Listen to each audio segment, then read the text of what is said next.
Welcome to Ratchet Book Club, where we read hood classics and good classics. I'm Derek. 916-633-1537, Ratchet and Ratchet at gmail.com, Ratchet Book Club on Twitter, Ratchet Book Club on Facebook. Chapter 3, The Courtship.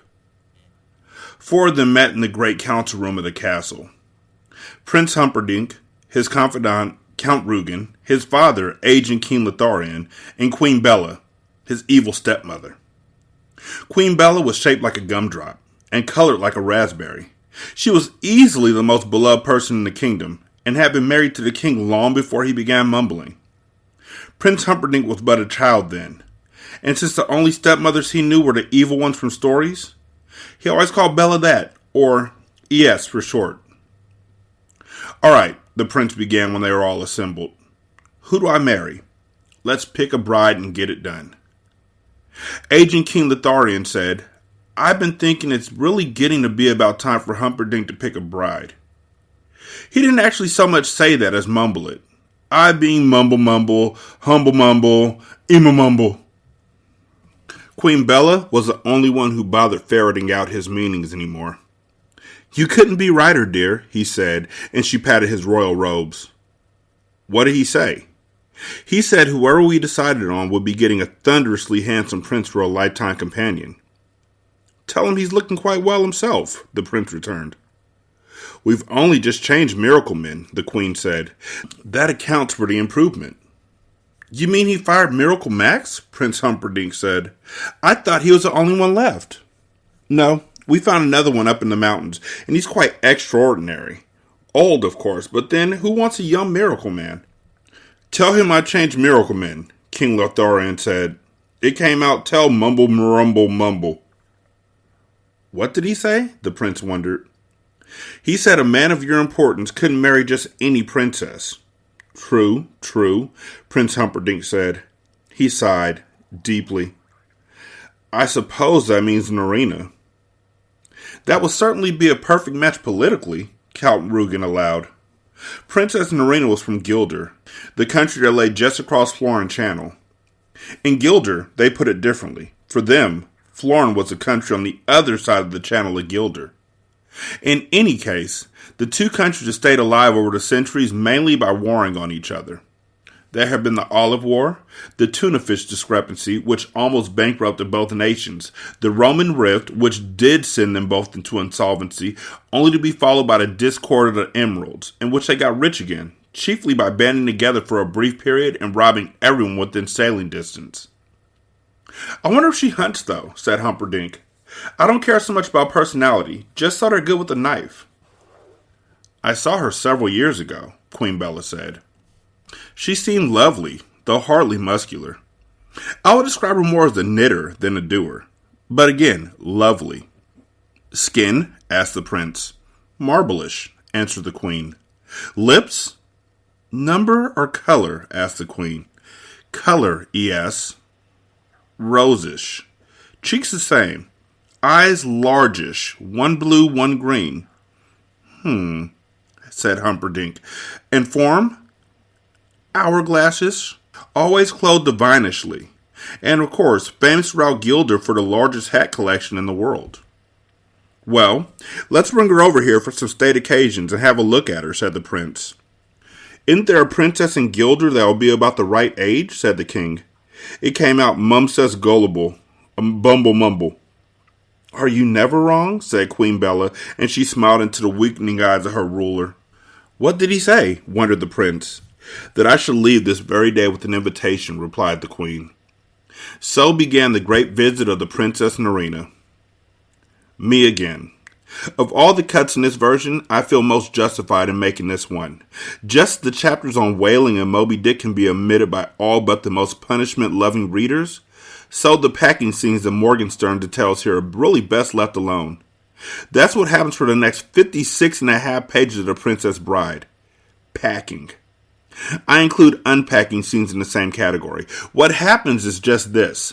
Queen Bella packs most of her wardrobe, 11 pages, and travels to Gilder, 2 pages. In Gilder, she unpacks, 5 pages, then tenders the invitation to Princess Narina, 1 page. Princess Narina accepts, 1 page. Then Princess Narina packs all her clothes and hats. 23 pages. And, together, the Queen and Princess travel back to Florin for the annual celebration of the founding of Florin City. 1 page. They reach King Lotharian's castle, where Princess Narina is shown her quarters, a half a page, and unpacks all the same clothes and hats that we'd just seen her pack 1.5 pages before. 12 pages. It's a baffling passage. I spoke to Professor Bongiorno of Columbia University, the head of their Florinese department, and he said this was the most deliciously satiric chapter in the entire book. Morgenstern's point, apparently, being simply to show that although Florin considered itself vastly more civilized than Gilder, Gilder was, in fact, the far more sophisticated country, as indicated by the superiority in number and quality of the ladies' clothes. I'm not about to argue with a full professor, but if you ever have a really unbreakable case of insomnia, do yourself a favor and start reading chapter 3 of the uncut version. Anyway, things pick up a bit once the prince and princess meet and spend the day. Narina did have, as advertised, marble-ish skin, rosish lips and cheeks, largish eyes, one blue, one green, hourglassish form, and easily the most extraordinary collection of hats ever assembled. Wide-brimmed and narrow, some tall, some not, some fancy, some colorful, some plaid, some plain. She doted on changing hats at every opportunity. When she met the prince, she was wearing one hat, and when he asked her for a stroll, she excused herself, shortly to return wearing another, equally flattering. Things went on like this throughout the day, but it seems to me to be a bit too much court etiquette for modern readers, so it's not until the evening meal that I return to the original text. Dinner was held in the great hall of Lotharian's castle. Ordinarily, they would have all supped in the dining room, but for an event of this importance, that place was simply too small. So tables were placed end to end along the center of the great hall, an enormous drafty spot that was given to being chilly, even in the summertime. There were many doors and giant entranceways, and the wind gusts sometimes reached gale force. This night was more typical than less. The winds whistled constantly, and the candles constantly needed relighting, and some of the more daringly dressed women shivered. But Prince Humperdinck didn't seem to mind, and in Florin, if he didn't, you didn't either. At 8:23, there seemed every chance of a lasting alliance starting between Florin and Gilder. At 8:24, the two nations were very close to war. What happened was simply this. At 8:23 and 5 seconds, the main course of the evening was ready for serving. The main course was essence of brandied pig, and you need a lot of it to serve 500 people. So in order to hasten the serving, a giant double door that led from the kitchen to the great hall was opened. The giant double door was on the north end of the room. The door remained open throughout what followed. The proper wine for essence of brandy pig was in readiness behind the double door that led eventually to the wine cellar. This double door was opened at 8:23 and 10 seconds, in order that the dozen wine stewards could get their kegs quickly to the eaters. This double door, it might be noted, was at the south end of the room. At this point, an unusually strong crosswind was clearly evident. Prince Humperdinck did not notice, because at that moment, he was whispering with the Prince Narina of Gilder. He was cheek to cheek with her, his head under her wide-brimmed blue-green hat, which brought out the exquisite color in both of her largish eyes. At 8:23 and 20 seconds, King Lotharian made his somewhat belated entrance to the dinner. He was always belated now, had been for years, and in the past, people had been known to starve before he got there. But of late, meals just began without him, which was fine with him, since his new miracle man had taken him off meals anyway. The king entered through the king's door, a huge hinged thing that only he was allowed to use. It took several servants in excellent condition to work it.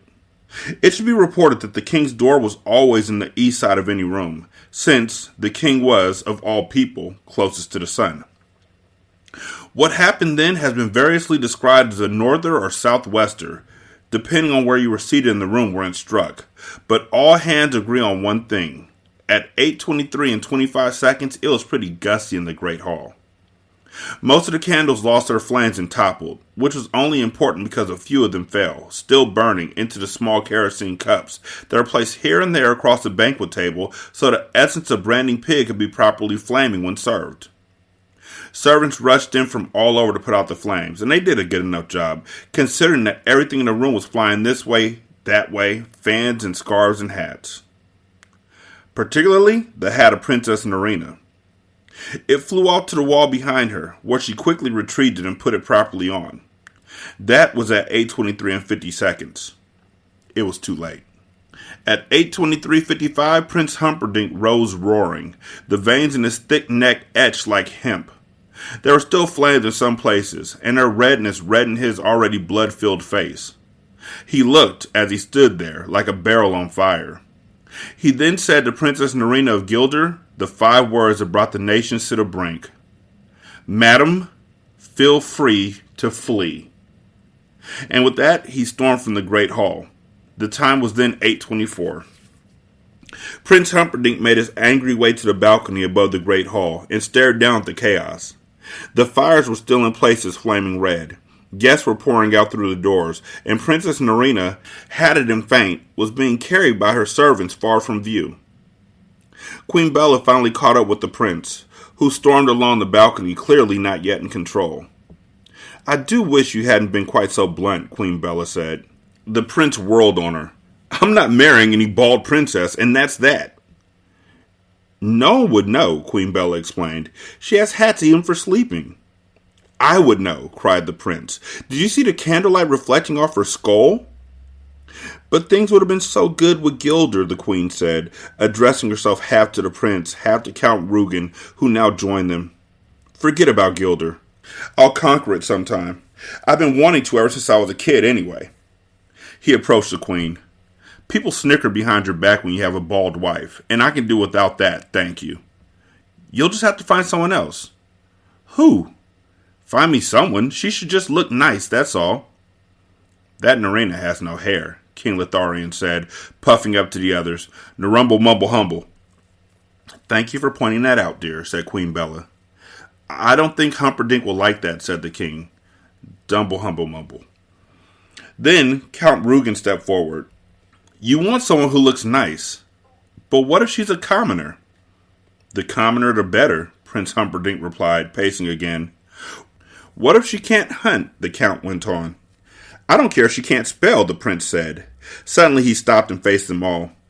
"I'll tell you what I want," he began then. "So tell me what you..." "I won't even do it. I want someone who's so beautiful that when you see her, you say, wow. That Humperdinck must be some kind of fella to have a wife like that. Search the country, search the world, just find her." Count Rugen could only smile. "She's already found," he said. It was dawn when the 2 horsemen reined in at the hilltop. Count Rugen rode a splendid black horse, large, perfect, powerful. The prince rode one of his whites. It made Rugen's mount seem like a plow puller. "She delivers milk in the morning," Count Rugen said. "And she is truly without question no possibility of error beautiful." "She was something of a mess when I saw her," the count admitted, "but the potential was overwhelming." "A milkmaid." The prince ran the words across his rough tongue. "I don't know that I could wed one of them even under the best of conditions. People might snicker that she was the best I could do." "True," the count admitted. "If you prefer, we can ride back to Florence City without waiting." "We've come this far," the prince said. "We might as well wait." His voice quite simply died. "I'll take her," he managed, finally, as Buttercup rose slowly by below them. "No one will snicker, I think," the count said. "I must court her now," said the prince. "Leave us alone for a minute." He rode the white expertly down the hill. Buttercup had never seen such a giant beast, or such a rider. "I am your prince, and you will marry me," Humperdinck said. Buttercup whispered, "I am your servant, and I refuse." "I am your prince, and you cannot refuse." "I'm your loyal servant, and I just did." "Refusal means death." "Kill me then." "I'm your prince, and I'm not that bad. How could you rather be dead than married to me?" "Because," Buttercup said, "marriage involves love, and that is not a pastime in which I excel. I tried once, and it went badly, and I'm sworn never to love another." "Love?" said Prince Humperdinck. "Who mentioned love?" "Not me, I can tell you. Look, there must always be a male heir to the throne of Florence. That's me. Once my father dies, there won't be an heir, just a king. That's me again. When that happens, I'll marry and have children until there's a son. So you can either marry me and be the richest and most powerful woman in 1,000 miles and give turkeys away at Christmas and provide me a son, or you can die in terrible pain in the very near future. Make up your own mind. I'll never love you. I wouldn't want it if I had it. Then by all means, let us marry. Chapter 4, The Preparations. I didn't even know this chapter existed until I began the Good Parts version. All my father used to say at this point was, what with one thing or another, 3 years passed. And then he'd explain how the day came when Buttercup was officially introduced to the world as a coming queen, and how the great square of Florence City was filled as never before, awaiting her introduction. And by then, he was into the terrific business dealing with the kidnapping. Would you believe that in the original Morgenstern, this is the longest single chapter in the book? 15 pages about how Humperdinck can't marry a common subject. So they fight and argue with the nobles, and finally made Buttercup Princess of Hammersmith, which was this little lump of land attached to the rear of King Lotharian's holdings.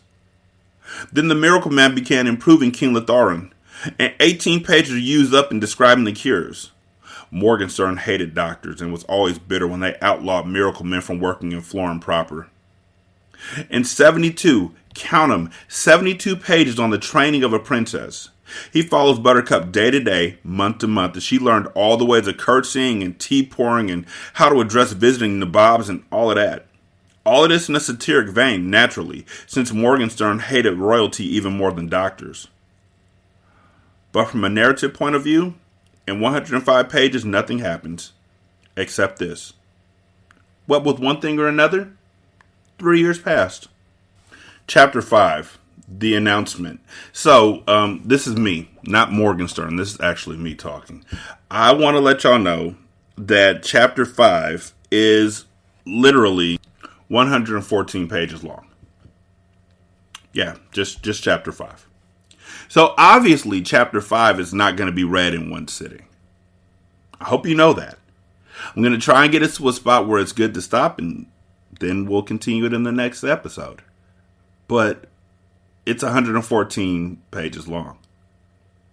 My Kindle says that this chapter will take 4 hours and 3 minutes to read. We'll see.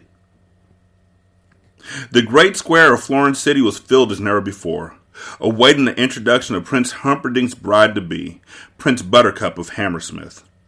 The crowd had begun forming some 40 hours earlier, but up to 24 hours before, there were still fewer than 1,000. But then, as the moment of introduction grew nearer, from across the country the people came. None had ever seen the princess, but rumors of her beauty were continual, and each was less possible than the one before. At noontime, Prince Humperdinck appeared at the balcony of his father's castle and raised his arms. The crowd, which by now was at the danger side, slowly quieted. There were stories that the king was dying, that he was already dead, that he had been dead long since, that he was fine. My people, my beloved, from whom we draw our strength, today is a day of greeting. As you must have heard, my honored father's health is not what it once was. He is, of course, 97, so who can ask more? As you know, Florin needs a male heir. The crowd began to stir now. It was to be this lady they had heard so much about. In 3 months, our country celebrates its 500th anniversary. To celebrate that celebration, I shall, on that sundown, take for my wife the Princess Buttercup of Hammersmith. You do not know her yet, but you will meet her now. And he made a sweeping gesture, and the balcony door swung open, and Buttercup moved out beside him on the balcony. And the crowd, quite literally, gasped. The 21-year-old princess far surpassed the 18-year-old mourner. Her figure folds were gone, the too bony elbow having fleshed out nicely. The opposite pudgy wrist could not have been trimmer. Her hair, which was once the color of autumn, was still the color of autumn, except that before she had tended it herself, whereas she now had 5 full-time hairdressers who managed things for her. This was long after hairdressers. In truth, ever since there have been women, there have been hairdressers. Adam being the first, although the King James scholars do their very best to muddy this point. Her skin was still wintry cream, but now with 2 handmaidens assigned to each appendage and 4 for the rest of her, it actually, in certain lights, seemed to provide her with a gentle, constantly, continually moving as she moved, glow. Prince Humperdinck took her hand and held it high, and the crowd cheered. "That's enough. Mustn't risk overexposure," the prince said, and he started back in towards the castle. "They have waited, some of them so long," Buttercup answered. "I would like to walk among them." "We do not walk among commoners unless it's unavoidable," the prince said. "I have known more than a few commoners in my time," Buttercup told him. "They will not, I think, harm me." And with that she left the balcony, reappeared a moment later on the great steps of the castle, and, quite alone, walked open-armed down into the crowd. Wherever she went, the people parted. She crossed and recrossed the great square, and always, ahead of her, the people swept apart to let her pass. Buttercup continued, moving slowly and smiling, alone, like some land messiah. Most of the people there would never forget the day. None of them, of course, had actually ever been so close to perfection, and the great majority adored her instantly. There were, to be sure, some who, while admitting she was pleasing enough, were withholding judgment as to her quality as a queen. And of course, there were some more who were frankly jealous. Very few of them hated her. And only 3 of them were planning to murder her. Buttercup naturally knew none of this. She was smiling, and when people wanted to touch her gown, well, let them. And when they wanted to press their skin against hers, well, let them do that too. She had studied hard to do things royally, and she wanted very much to succeed, so she kept her posture erect and her smile gentle, and that her death was so close would have only made her laugh if someone had told her. But in the farthest corner of the great square, in the highest building in the land, deep in the deepest shadow, the man in black stood waiting. His boots were black and leather, his pants were black and his shirt. His mask was black, blacker than raven, but blackest of all were his flashing eyes, flashing and cruel and deadly. Buttercup was more than a little weary after her triumph. The touching of the crowds had exhausted her, so she rested a bit, and then, towards mid-afternoon, she changed into her riding clothes and went to fetch horse. This was the one aspect of her life that had not changed in the years preceding. She still loved to ride, and every afternoon, weather permitting or not, she rode alone for several hours in the wild land beyond the castle. She did her best thinking then. Not that her best thinking ever expanded horizons. Still, she told herself, she was not a dummy either, so as long as she kept her thoughts to herself, well, where was the harm? As she rode through woods and streams and heather, her brain was a whirl. The walk through the crowds had moved her, and in a way most strange, for even though she had done nothing for 3 years now but trained to be a princess and a queen, today was the first day she actually understood that it was all soon to be a reality. And I just don't like Humperdinck, she thought. It's not that I hate him or anything, I just never see him. He's always off someplace or playing in the zoo of death. To Buttercup's way of thinking, there was 2 main problems. 1, was it wrong to marry without like? And 2, if it was it too late to do anything about it? The answers to her way of thinking as she rode along were 1, no, and 2, yes. It wasn't wrong to marry someone you didn't like. It just wasn't right either. If the whole world did it, it wouldn't be so great, what with everyone kind of grunting at everybody else as the years went by. But, of course, not everybody did it, so forget about that. The answer to number 2 was even easier. She had given her word she would marry. That would have to be enough. True, he had told her quite honestly that if she said no, he would have her disposed of, in order to keep respect for the crown at its proper level. Still, she could have, had she so chosen, said no. Everyone had told her, since she became a princess in training, that she was very likely the most beautiful woman in the world. Now she was going to be the richest and most powerful as well. Don't expect too much from life, Buttercup told herself as she rode along. Learn to be satisfied with what you have. Dusk was closing in when Buttercup crested the hill. She was perhaps half an hour from the castle, and her daily ride was 3/4 done. Suddenly, she reined horse, for standing in the dimness beyond was the strangest trio she had ever seen. The man in front was dark, Sicilian perhaps, with the gentlest face, almost angelic. He had one leg too short, and the makings of a humpback, but he moved forward towards her with a surprising speed and nimbleness. The other two remained rooted. The second, also dark, probably Spanish, was as erect and slender as a blade of steel that was attached to his side. The third man, mustachioed, perhaps a Turk, was easily the biggest human being she had ever seen. "A word," the Sicilian said, raising his arms. His smile was more angelic than his face. Buttercup halted. "Speak." "We're but poor circus performers," the Sicilian explained. "It is dark and we are lost. We were told there was a village nearby that might enjoy our skills." "You were misinformed," Buttercup told him. "There was no one, not for many miles." "Then there will be no one to hear your screams," the Sicilian said, and he jumped with frightening agility towards her face. That was all Buttercup remembered. Perhaps she did scream, but if she did, it was more from terror than anything else, because certainly there was no pain. His hands expertly touched places on her neck, and unconsciousness came. She awoke to the lapping of water. She was wrapped in a blanket, and the giant Turk was putting her in the bottom of a boat. For a moment, she was about to talk, but then when they began talking, she thought it better to listen. And after she had listened for a moment, it got harder and harder to hear, because of the terrible pounding of her heart. "I think you should kill her now," the Turk said. "The less you think, the happier I'll be," the Sicilian answered. There was a sound of ripping cloth. "What is that?" the Spaniard asked. "The same as I attached to her saddle," the Sicilian replied. "Fabric from the uniform of an officer or gilder." "I still think," the Turk began, "she must be found dead on the Gilder frontier, or we will not be paid the remainder of our fee. Is that clear enough for you?"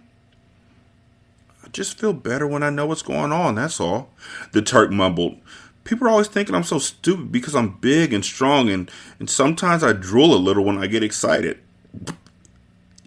"The reason people think you're stupid," the Sicilian said, "is because you are so stupid.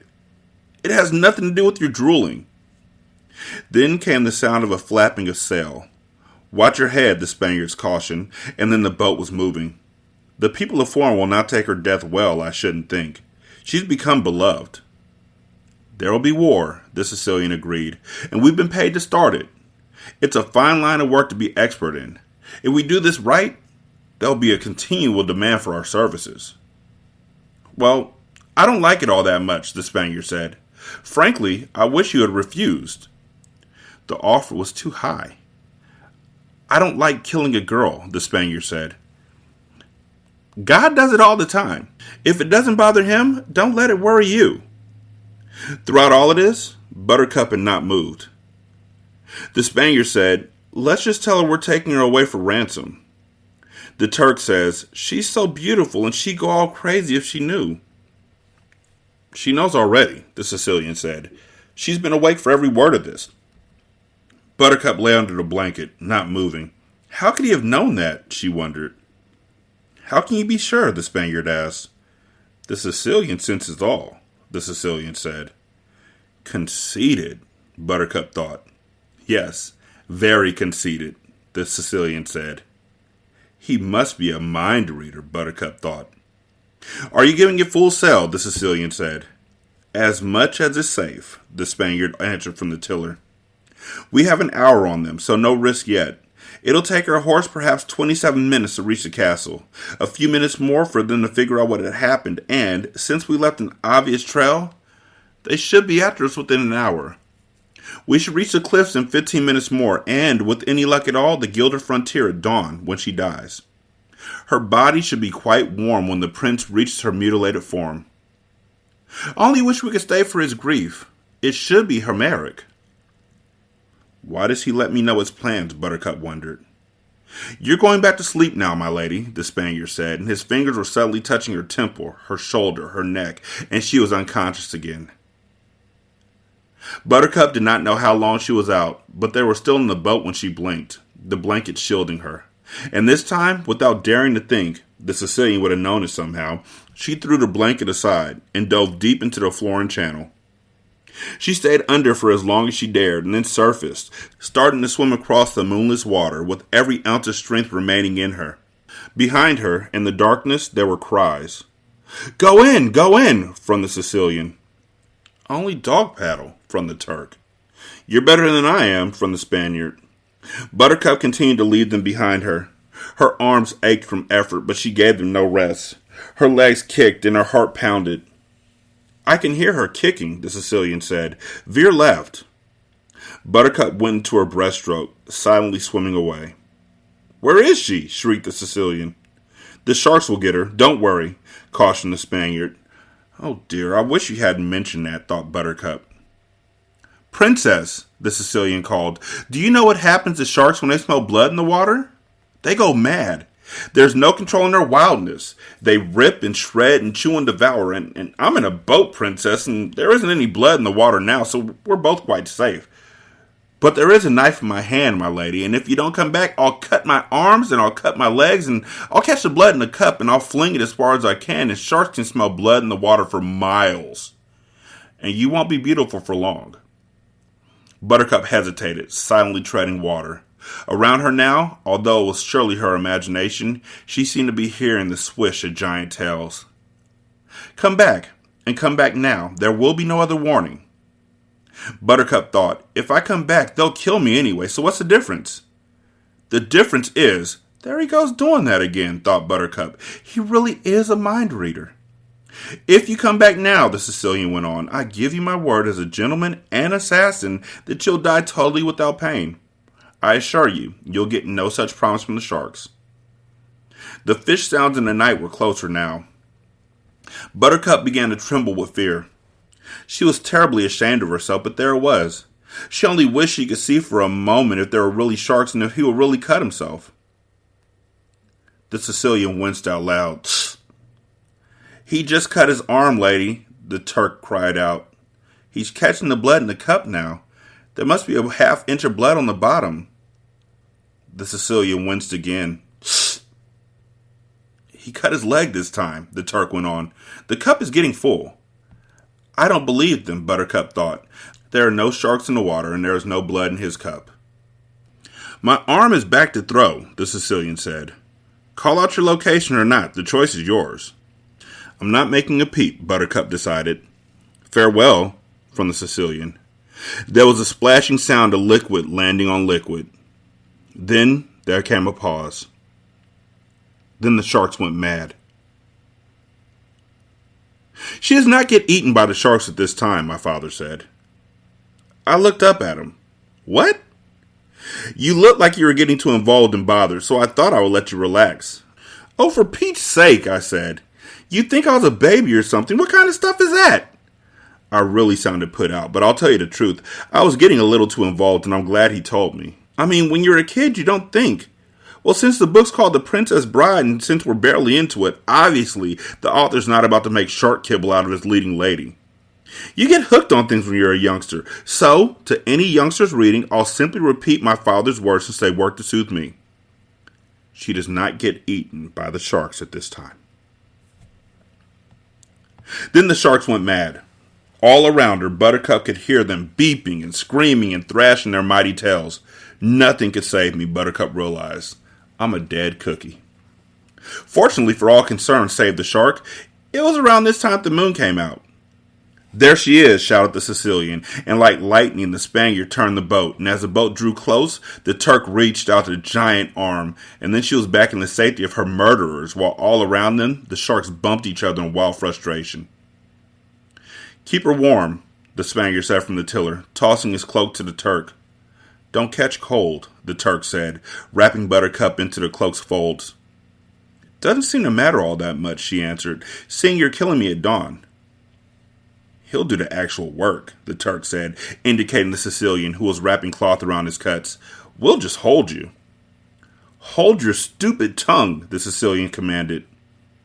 The Turk immediately hushed. I don't think he's so stupid, Buttercup said, and I don't think you're so smart either, with all your throwing blood in the water. That's not what I would call grade A thinking. It worked, didn't it? You're back, aren't you? The Sicilian crossed towards her. Once women are sufficiently frightened, they'll scream. But I didn't scream. The moon came out, answered Buttercup somewhat triumphantly.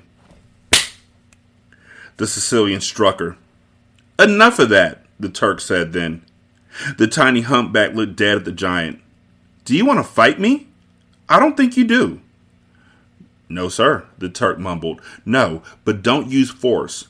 Please. Force is mine. Strike me if you feel the need. I won't care. The Sicilian returned to the other side of the boat. She would have screamed, he said. She was about to cry out. My plan was ideal as all my plans were ideal. It was the moon's ill timing that robbed me of perfection. He scowled unforgivingly at the yellow wedge above them. Then he stared ahead.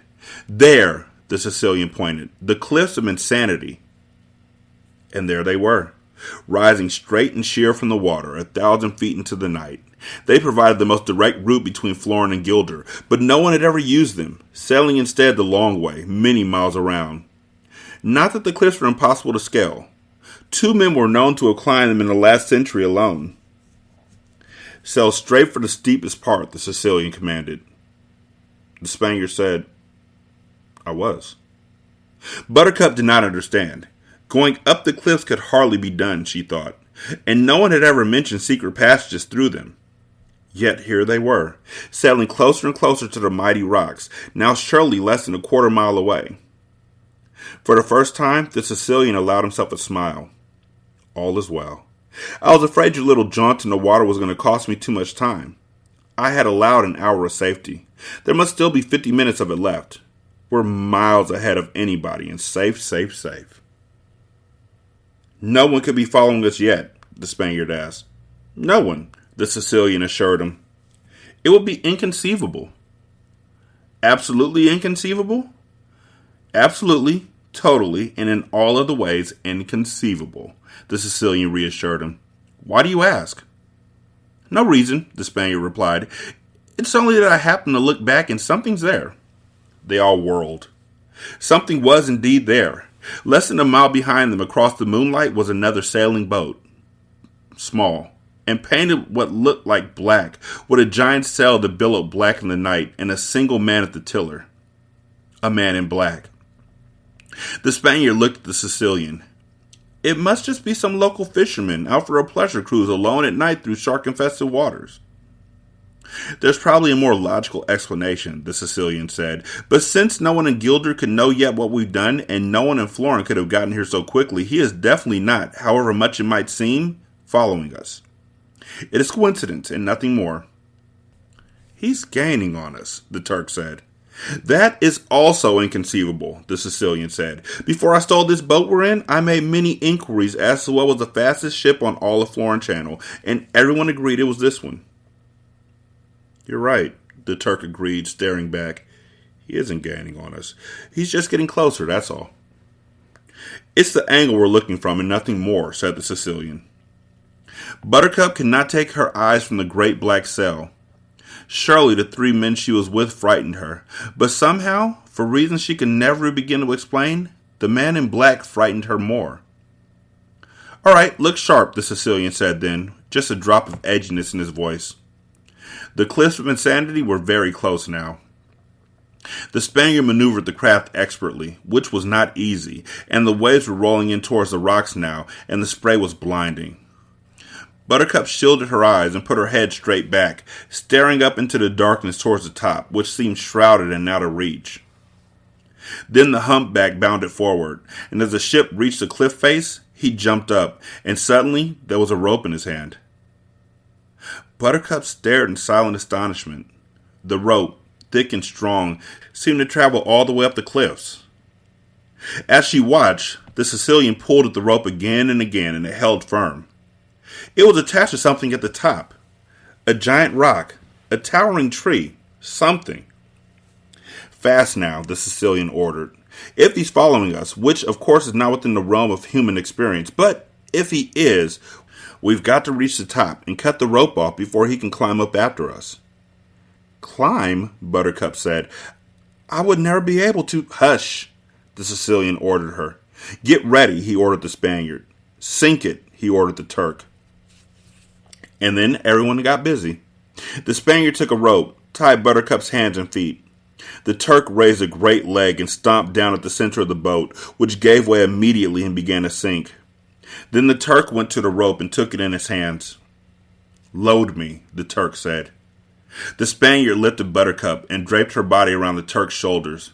Then he tied himself to the Turk's waist. Then the Sicilian hopped, clung to the Turk's neck. All aboard, the Sicilian said.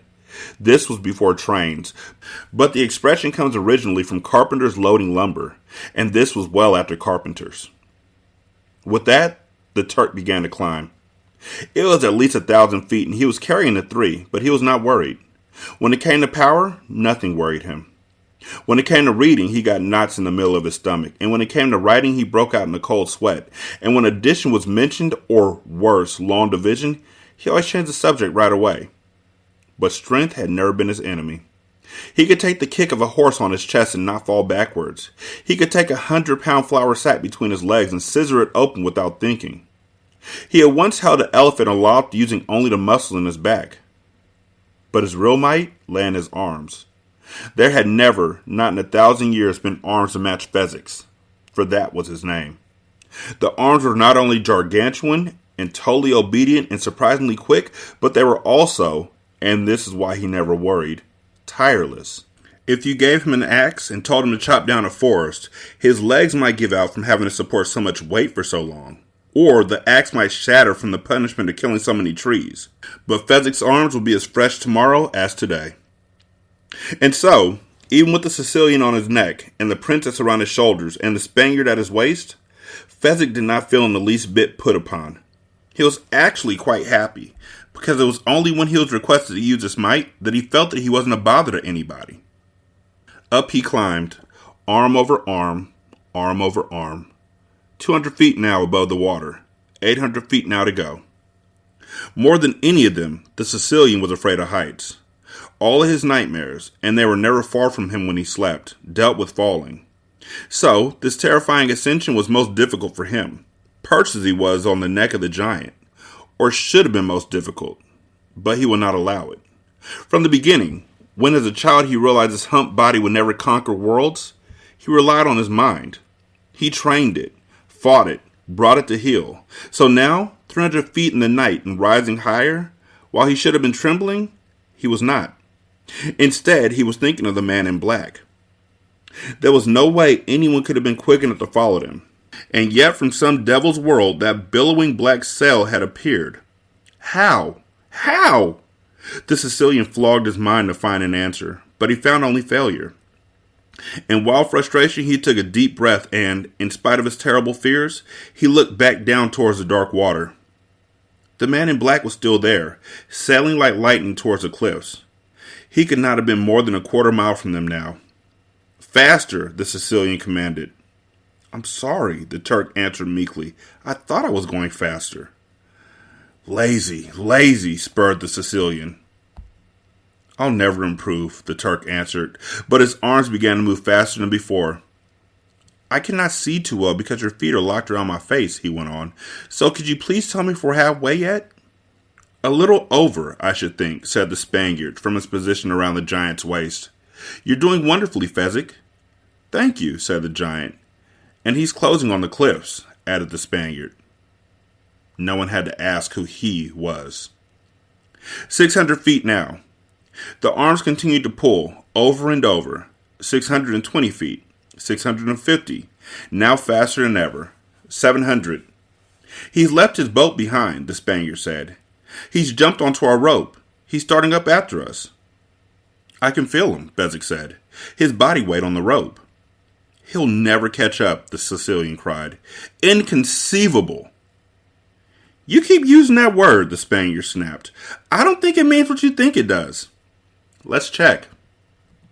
Inconceivable. Not able of being imagined or grasped mentally.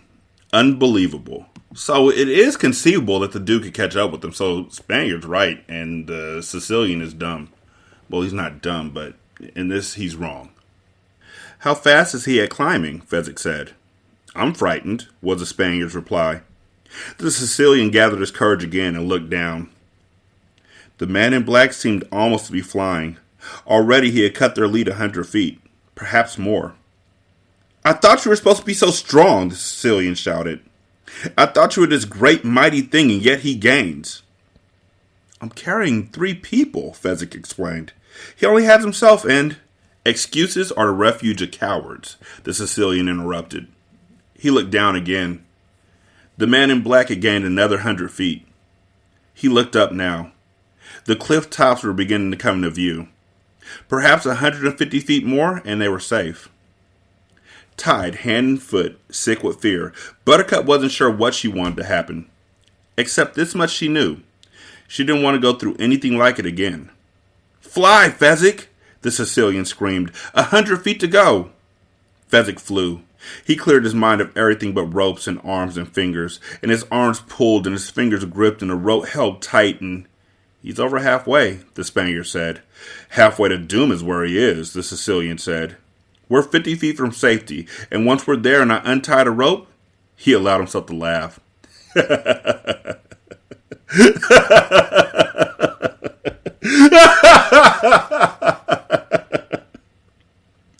40 feet. Fezzik pulled. 20. 10. It was over. Fezzik had done it. They had reached the top of the cliffs, and first the Sicilian jumped off, and then the Turk removed the princess, and as the Spaniard untied himself, he looked back over the cliffs. The man in black was no more than 300 feet away.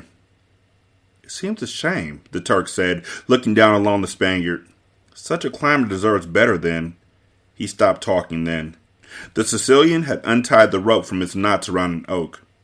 The rope seemed almost alive. The greatest of all water serpents heading at last for home. It whipped across the cliff tops, spiraled into the moonlit channel. The Sicilian was roaring now, and he kept at it until the Spaniard said, He did it. Did what? The humpback came scurrying to the cliff edge. Release the rope in time, the Spaniard said. See? He pointed down. The man in black was hanging in space, clinging to the sheer rock face, several hundred feet above the water. The Sicilian watched, fascinated. You know, he said, since I made a study of death and dying and I'm a great expert, it might interest you to know that he will be dead long before he hits the water. The fall will do it, not the crash. The man in black dangled helpless in space, clinging to the cliffs with both hands. Oh, how rude we're being, the Sicilian said then, turning to Buttercup. I'm sure you'd like to watch. He went to her and brought her, still tied hand and foot, so that she could watch the final pathetic struggle of the man in black 300 feet below. Buttercup closed her eyes, turned away. Shouldn't we be going? The Spaniard asked. I thought you were telling us how important time was. It is, the Sicilian nodded. But I just can't miss a death like this. I could stage one of these every week and sell tickets. I can get out of the assassination business entirely. Look at him. Do you think his life is passing before his eyes? That's what the books say. He has very strong arms, Fezzik commented, to hold on for so long. He can't hold on much longer, the Sicilian said. He has to fall soon. It was at that moment that the man in black began to climb. Not quickly, of course, and not without great effort, but still, there was no doubt that he was, in spite of the sheerness of the cliffs, heading in an upward direction. Inconceivable, the Sicilian cried. The Spaniard whirled on him. Stop saying that word. It was inconceivable that anyone could follow us, but when we looked behind, there was a man in black. It was inconceivable that anyone could sell as fast as we could sell, and yet he gained on us. Now this too is inconceivable, but look. And the Spaniard pointed down through the night. See how he rises. The man in black was indeed rising. Somehow, in some almost miraculous way, his fingers were finding holes in the crevices, and he was now perhaps 15 feet closer to the top, farther from death. The Sicilian advanced on the Spaniard now, his wild eyes glittering at the insubordination. I have the keenest mind that has ever been turned to unlawful pursuits, he began. So when I tell you something, it is not guesswork, it is fact. And the fact is that the man in black is not following us. A more logical explanation would be that he's simply an ordinary sailor who dabbles in mountain climbing as a hobby, who happens to have the same general final destination as we do. That certainly satisfies me, and I hope it satisfies you. In any case, we cannot take the risk of his seeing us with the princess, and therefore, one of you must kill him. Shall I do it? The Turk wondered. The Sicilian shook his head. No, Fezzik, he said finally. I need your strength to carry the girl. Pick her up now, and let us hurry along. He turned to the Spaniard. We'll be heading directly for the frontier of Gilder. Catch up as quickly as you can once he's dead. The Spaniard nodded. The Sicilian hobbled away. The Turk hoisted the princess, began following the humpback. Just before he lost sight of the Spaniard, he turned and hollered, Catch up quickly. Don't I always? The Spaniard waved. Farewell, Fezzik. Farewell, Inigo, the Turk replied, and then he was gone, and the Spaniard was alone. Inigo moved to the cliff edge and knelt with his customary quick grace. 250 feet below him now, the man in black continued his painful climb. Inigo lay flat, staring down, trying to pierce the moonlight and find the climber's secret. For a long while, Inigo did not move. He was a good learner, but not a particularly fast one, so he had to study. Finally, he realized that somehow, by some mystery, the man in black was making fists and jamming them into the rocks and using them for support. Then he would reach up with his other hand until he found a high split in the rock and make another fist and jam it in. Whenever he could find support for his feet, he would use it, but mostly it was the jammed fist that made the climbing possible. Inigo marveled. What a truly extraordinary adventurer this man in black must be. He was close enough for Inigo to realize the man was masked, a black hood covering all but his features. Another outlaw?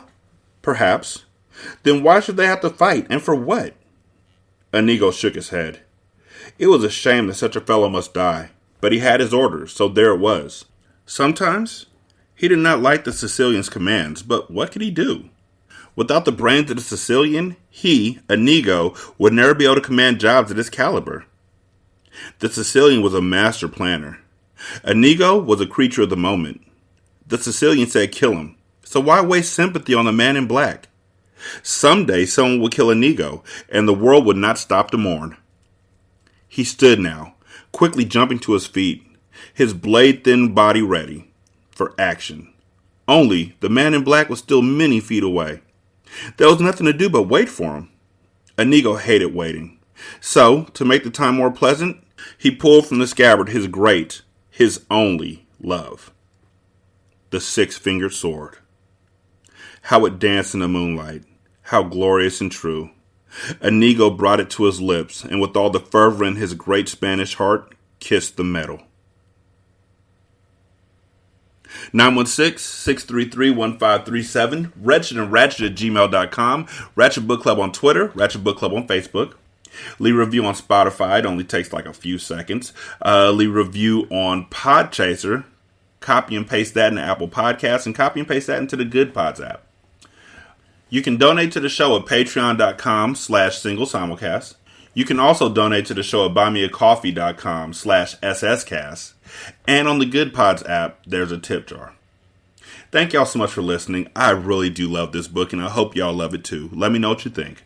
I'll holler at y'all later. Y'all be good. Peace.